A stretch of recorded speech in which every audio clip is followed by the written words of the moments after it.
You wake up early, you optimize your mornings, you read all of the books, you listen to all of the podcasts, you take care of your body, but it just seems like no matter what you do or how hard you try, you're waking up and the life that you have is not exactly the life that you imagined you would have, or where you are is not exactly where you thought you might be by now. If that is you, I just want to say you are in the right place because on today's video, I'm going to share exactly why you need to stop trying so hard and what you can do differently in order to close the gap between where you are and where you want to be. And so let's get into it. First off, if you can relate to that experience, then I just want to say, I see you. I see you. I know how painfully frustrating it is when you are doing everything you were told to do or everything you were supposed to do in order to find the relationship, the job, the career, the life satisfaction, the happiness, whatever it might be, but you continually come up short. And the painful thing is that more times than not, we can look around and we can see it working for other people, but for whatever reason, it just isn't working for us. And a lot of times, from my experience, what that mirrors back to us is that either we're not doing enough or even worse, something is intrinsically broken in us. Either way, when that is your life experience time and time again, it is so easy to find yourself beginning to wake up the type of tired that more sleep doesn't solve. Like your eyes just aren't tired, your soul is tired. You're living with that soul exhaustion. And so I know how painfully frustrating that life experience is because I've had it time and time again. And through all of these experiences, here's what I've learned. When you find yourself in this place, I need you to know that you don't have a discipline issue, you don't have an effort issue, you don't have a success issue, and you most definitely are not broken. You have an identity issue.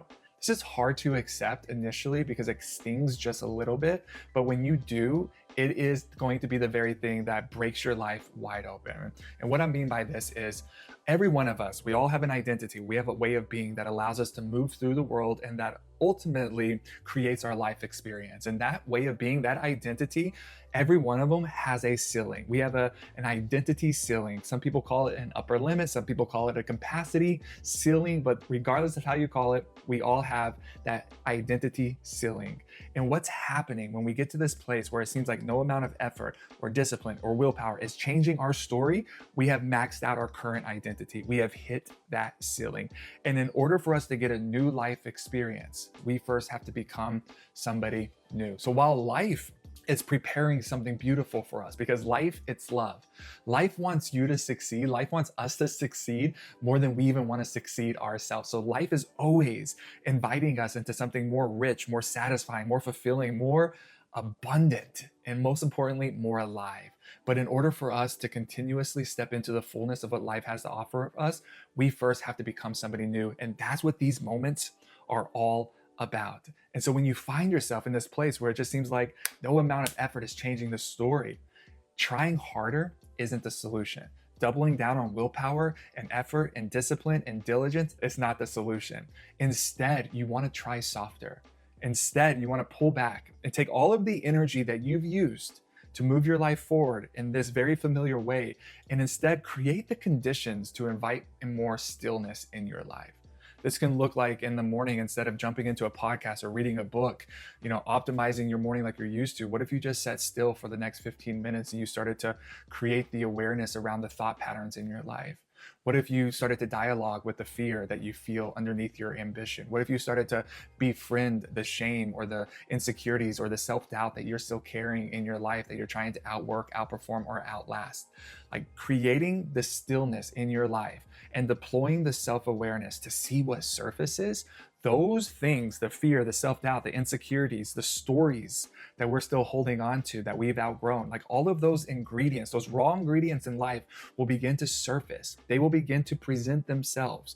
And when they present themselves to you, that's when you begin to look at them. That's when you begin to work through them. That's when you begin to heal them. That's when you learn how to teach your nervous system a new story in the midst of it all. And when you do that, the deeper inner work that's oftentimes avoided in the name of more external effort or hustling harder or chasing greater success. When you are willing to do the deeper inner work that naturally presents itself as you create more stillness in your life, you are going to begin to evolve at an identity level. You are in the process of becoming somebody new.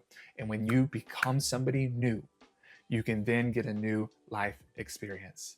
And the thing that you have to understand, this isn't like a one-time experience. Life is always going to be inviting us into something more expansive. But in order for us to step into what's more expansive, we are going to have to reinvent ourselves. And so there's going to be an upper limit that we hit, a capacity ceiling, an identity ceiling that we hit. Then there's going to be a dying. There's going to be a letting go. There's going to be a surrendering.